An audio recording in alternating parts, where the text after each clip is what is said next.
no texto de Filipenses, só trocar o apóstolo Paulo por Moisés, que viveu uma mesma experiência e teve a mesma decisão de Paulo. A carta que Paulo escreve aos Filipenses, Paulo estava no cárcere. Paulo escreve aos Filipenses, Paulo escreve aos Colossenses, Paulo também escreve a Filemon, e Paulo envia estas cartas de dentro da cadeia.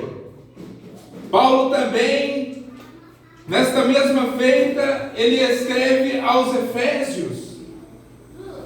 A igreja de Efésios, Paulo, ele escreve ressaltando a importância da igreja, a natureza da igreja como o corpo de Cristo. E aos Colossenses, de maneira diferente, ele vai dizer sobre Jesus, que é a cabeça desse corpo. A Filemon, Paulo, ele escreve uma carta porque Onésimo se converteu ouvindo a palavra do Senhor. Paulo estava na prisão e ganhou este homem que era um escravo fugitivo, e ele se converte ouvindo a palavra do Senhor, ele é salvo. E Paulo escreve a Filemon para que Filemon recebesse Onésimo de volta, porque era um escravo fugitivo de Filemon, e agora ele é um irmão em Cristo. E nesta carta que Paulo escreve aos Filipenses também, Paulo, ele anima o povo, um povo que estava vivendo em ansiedade. Paulo, ele dá diversas recomendações. É um texto muito rico, é uma carta muito rica, muito bonita, que vai falar da alegria em servir ao Senhor. Paulo se alegrava porque a sua prisão, o seu sofrimento estava gerando salvação.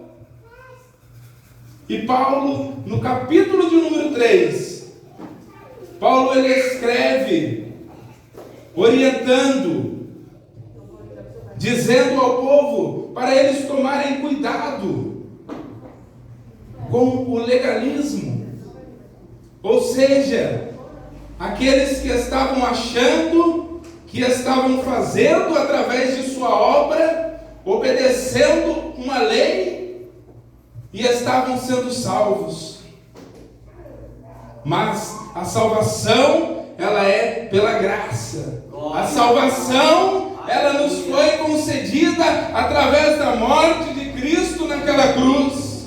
Foi Cristo quem nos redimiu, foi Cristo quem nos comprou. Não há nada que nós possamos fazer, não há nada que eu possa fazer para ser salvo, mas basta nós crermos que Jesus, ele morreu, mas no terceiro dia ele ressuscitou, aleluia, ele está vivo, ele é o nosso Senhor, aleluia, ele é o único Senhor da nossa vida, ele é suficiente, aleluia, nada mais, nada podemos fazer. E também no capítulo 3, Paulo vai exortar a autonomianismo, ou seja, ao contrário de fazer as obras da lei, ao contrário de obedecer e por isso sou salvo. Eu creio e sou salvo. Mas o povo também achava que, crendo e sendo salvo, estavam livres para pecar, para viver uma vida da maneira que eles quisessem e não teria problema. E não é assim, não é desta maneira, igreja.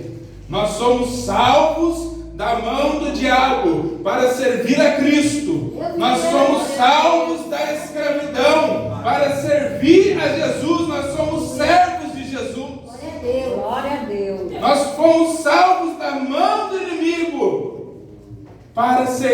livres para adorar a Jesus, para louvar a Ele. Nós somos separados, nós somos santos. A igreja de Jesus, ela é santa. E Paulo, quando ele vai saudar as igrejas, ele diz aos santos que estão em Corinto, aos santos que estão em Éfeso.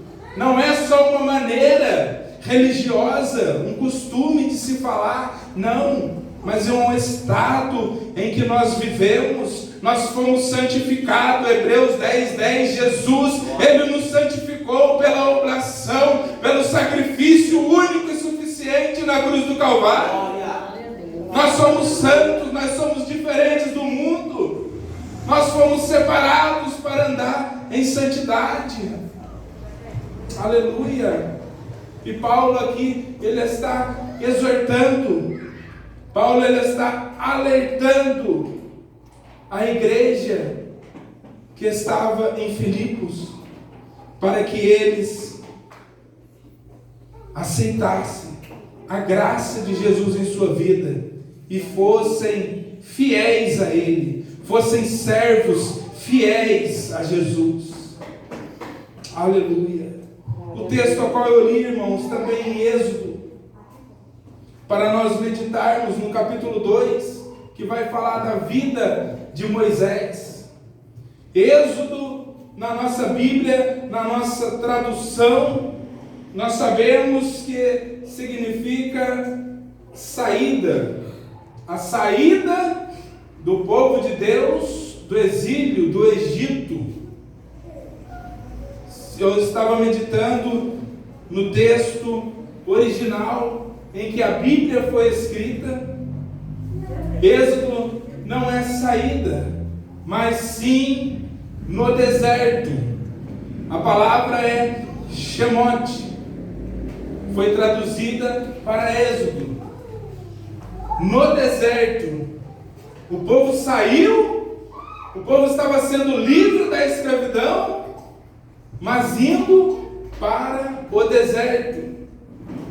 O Pentateuco, esses 5 primeiros livros a qual Moisés escreve, para os irmãos entenderem o meu raciocínio, no original, Gênesis, Êxodo, Levítico, Número, Deuteronômio, Bereshit, Shemot, Vaikra, Devarim, Bamidbar, ou Bamidbar e Devarim, que é no princípio, Êxodo, Shemot, no deserto, chamou o seu povo para dar-lhes instrução. Deus chama o seu povo para o deserto, para dar-lhes instrução, ou seja, para entregar a sua palavra, para entregar a sua lei. É interessante que o povo, eles estavam sendo libertos do cativeiro, o povo, eles estavam sendo libertos das mãos do inimigo, mas eles estavam indo para o deserto. E meditando nessa palavra, meus queridos, nós podemos ver que Deus, Ele fez a promessa. Quem fez a promessa da terra prometida foi Deus. E Deus, Ele cumpre a promessa que Ele tem na minha e na sua vida. Deus não é homem, Ele fala e Ele cumpre. Mas antes de nós recebermos a promessa, antes de nós entrarmos nessa terra prometida, é necessário um processo. O povo precisava ir para o deserto, porque Deus queria preparar eles para entregar a terra para eles. Deus, Ele queria preparar para que eles pudessem entrar na terra, tomar posse da terra, viver naquela terra e serem um povo que não iria perder para o inimigo, mas sim derrotar, tirar todo aquele inimigo através das mãos poderosas do Senhor, através do próprio Deus que estava com eles. Mas eles precisavam se livrar das coisas do Egito. Eles precisavam receber a palavra, receber as instruções de Deus, para eles serem fiéis somente a Deus.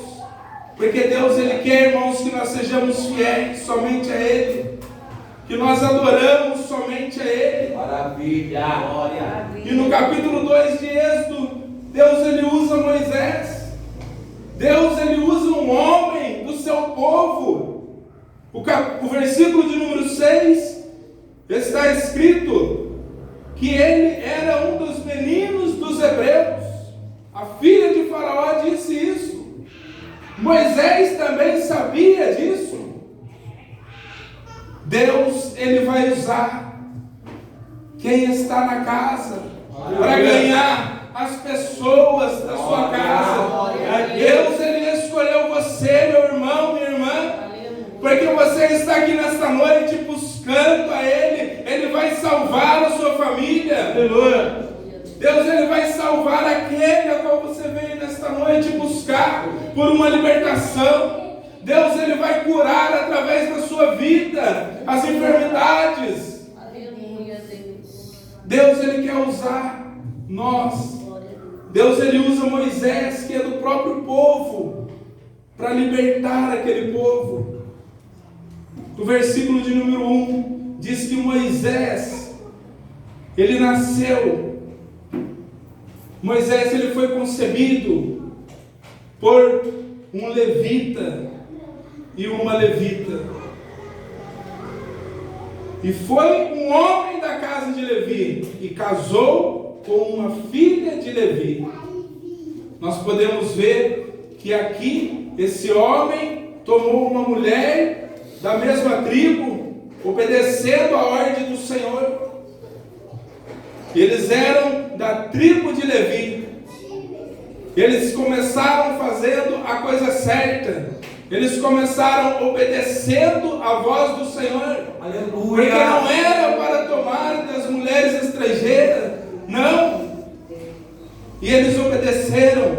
Aqui nós vemos o capítulo de número 2. Quando Moisés nasce, ele é concebido da maneira correta. Quando nós começamos a fazer a vontade de Deus de forma correta, quando nós começamos a fazer a obra do Senhor de maneira correta, obedecendo a sua vontade, as coisas dão certo. Aleluia! Aleluia! E a palavra de Deus diz que a mulher, a mãe de Moisés, ela deu à luz. E vendo que o filho era formoso, ela escondeu o menino por 3 meses. E não podendo, porém, escondê-lo, tomou uma arca de juncos e revestiu com betume e piche. Então, pondo nela o menino, o pôs nos juncos, às margens do rio. Aquele menino ele ia crescendo. A bênção daquela família, a bênção que foi gerada da maneira correta, ela começou a crescer. Porque aquilo que é gerado de forma correta, começa a crescer, começa a dar certo, começa a dar fruto. Aquilo que nós fazemos de maneira correta, não vamos conseguir esconder por muito tempo. Mas vai crescer, vai florescer, vai dar fruto na sua vida. E muitos vão ver o que Deus está fazendo através da sua vida. Muitos vão olhar e vão ver. Você não vai conseguir esconder por muito tempo, porque vai crescer. E o menino cresceu. A bênção daquela família começou a crescer e foi colocado então numa arca de juncos e foi colocado na beira daquele rio. Aleluia. Moisés foi colocado no meio dos juncos. É maravilhoso quando nós vemos, pregadores dizer que colocou aquela arquinha no rio.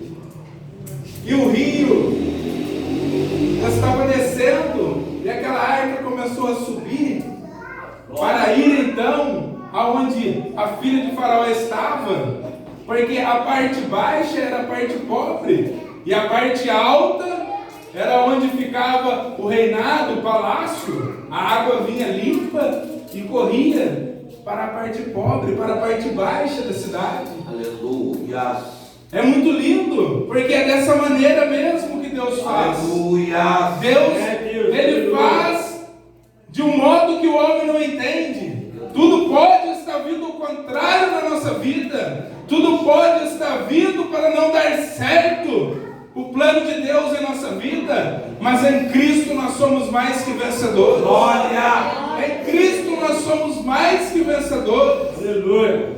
Mas observando, lendo o texto, não foi colocado na água, e sim ali, nos juncos, na margem do rio. E ela ficou de longe, observando para o que ia acontecer. E nós vemos que Moisés, ele foi um grande homem de Deus. Moisés, ele cresceu naquele palácio. Moisés, ele estudou, conheceu a cultura do Egito, teve as melhores escolas, a melhor formação. E Moisés, ele escreveu não somente os 5 primeiros livros da Bíblia, mas também o livro de Jó. Moisés foi um grande escritor da palavra, porque ele foi colocado ali nos juncos. O junco, um material semelhante ao papiro, a qual se fazia o papel para se escrever. E ele foi colocado ali e se tornou um grande escritor. O que eu quero dizer, igreja, aonde nós estamos colocando aquilo que Deus nos deu. Nós vemos que Ismael também foi colocado a um tiro de flecha, e sua mãe ficou de longe, chorando, mas Deus ouviu a oração de Ismael. Aleluia. Ismael cresceu, Ismael se tornou um grande flecheiro, foi colocado a um tiro de flecha, se tornou um grande flecheiro. Maravilha, Deus. Moisés foi colocado ali nos juncos, o material que se usava para escrever, se tornou um grande escritor. Aonde nós temos colocado aquilo que Deus tem posto em nossa mão, aonde você tem colocado, aleluia, a promessa que Deus fez para a sua vida. O que eu estou fazendo? Aonde eu estou colocando o propósito de Deus? Porque aonde nós estamos colocando é o que vai acontecer. O que nós estamos fazendo com o que Deus tem colocado em nossa mão é o que vai acontecer. Nós temos escolha. Deus, ele nos deixa escolher. E é melhor que nós escolhermos fazer o bem. É melhor que nós escolhermos o bem e não o mal para a nossa vida. Porque Deus, ele nos ajuda. É Deus quem nos fortalece. Mas nós precisamos escolher, priorizar o que é bom, o que eu mereço para a minha vida.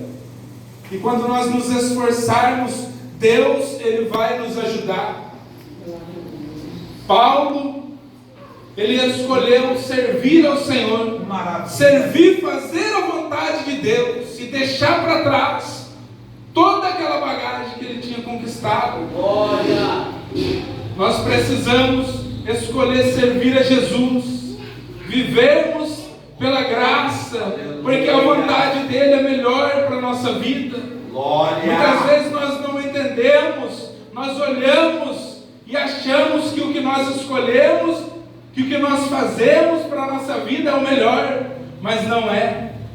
O melhor para nós é fazer a vontade de Deus. Aleluia. Nós precisamos esperar coisas espirituais, não somente coisas terrenas, mas bênçãos espirituais que Ele tem para a nossa vida. Moisés, em Atos capítulo 7, verso 22, diz que foi instruído. Moisés foi instruído nas ciências. Moisés estudou, aprendeu as faculdades, pode-se dizer hoje, do Egito.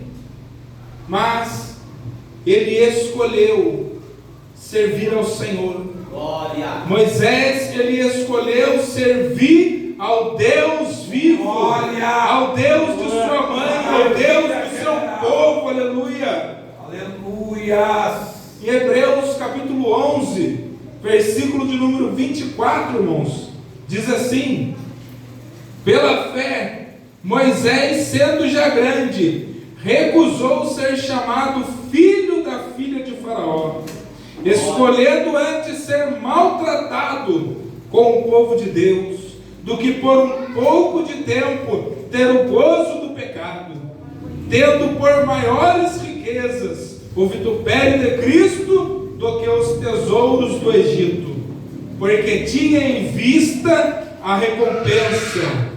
Glória a Deus. Pela fé deixou o Egito, não temendo a ira do rei, porque ficou firme, como vendo o invisível. Aleluia. Pela fé que Moisés tinha no Deus vivo, ele largou tudo do Egito para servir e andar, viver os propósitos de Deus para a vida dele. Maravilha. Vendo aquilo que os olhos dele não alcançavam, mas pela fé. É pela fé que nós devemos viver, é pela fé que nós precisamos andar. Nós precisamos andar pela fé, porque a recompensa de Deus virá na nossa vida. Às vezes nós podemos estar olhando, meus irmãos, e não estar enxergando, mas Deus tem coisas grandes. Deus tem muito mais além do que aquilo que nós pensamos para a nossa vida. Deus tem bênçãos preparadas para mim e para você, porque nós somos seus filhos. Aleluia. Nós somos filhos dele. 1 Pedro capítulo 3, verso 9 diz: para isso fostes chamados, para que por herança alcanceis a bênção. Glória. Quem recebe a herança é filho. Romanos 8,15 diz que nós não recebemos espírito de escravidão, mas espírito de adoção de filhos, a qual clamamos: Abba, Pai. Glória. Eu sou filho, você é filho, você é filha, minha irmã. Nós temos um Pai vivo. Glória, maravilha. Glória.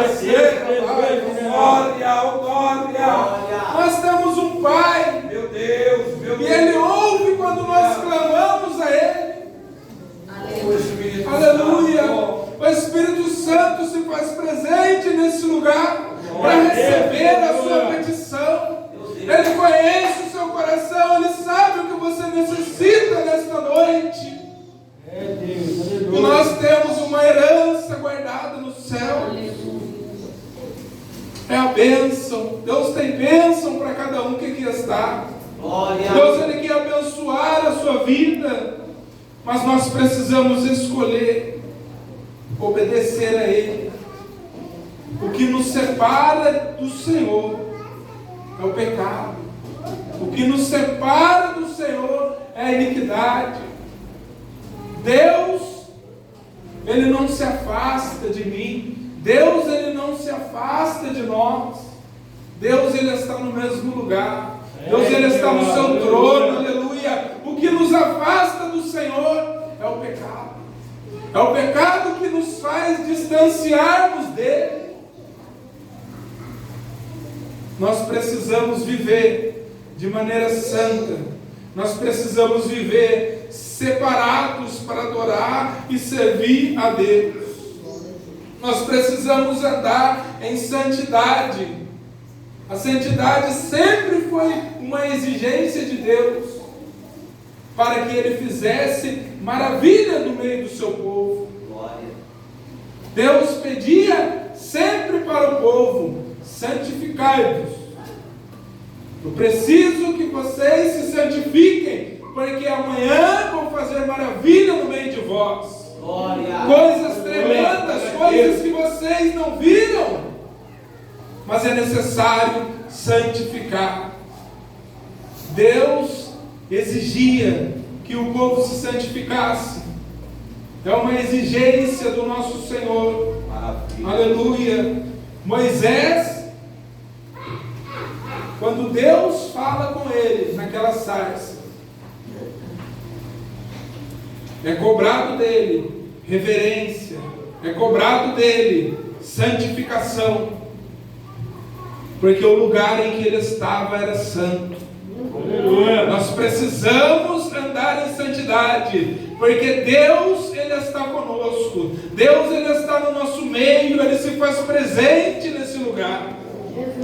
E ele se alegra quando nós andamos em santidade, quando nós fazemos a sua vontade.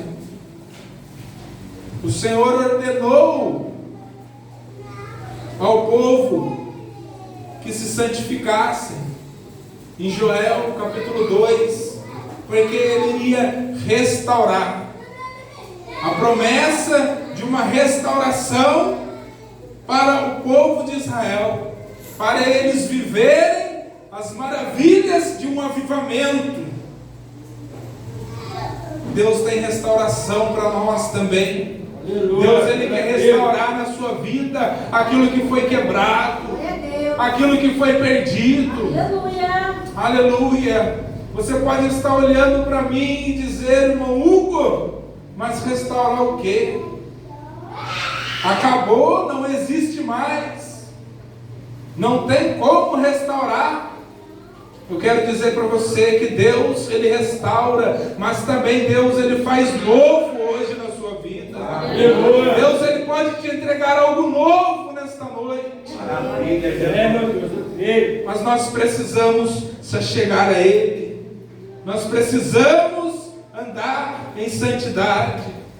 Nós precisamos escolher fazer a vontade de Deus. Santidade é a vontade de Deus. Não somente a vontade, mas também um requisito indispensável para nós vermos a Ele. É um requisito indispensável para nós encontrarmos com o Senhor. Maravilha, Jesus. Um dia nós iremos nos encontrar com Ele, irmãos. Um dia nós iremos estar para sempre com Ele. Mas enquanto nós estamos aqui nesta terra, é necessário nós escolhermos as coisas santas. É necessário nós escolhermos fazer a vontade do Senhor. A graça do Senhor é maior do que qualquer coisa deste mundo. O amor de Jesus Cristo é maior do que qualquer coisa que você pode conquistar nesta terra. Eu peço que a igreja se coloque de pé nesta noite.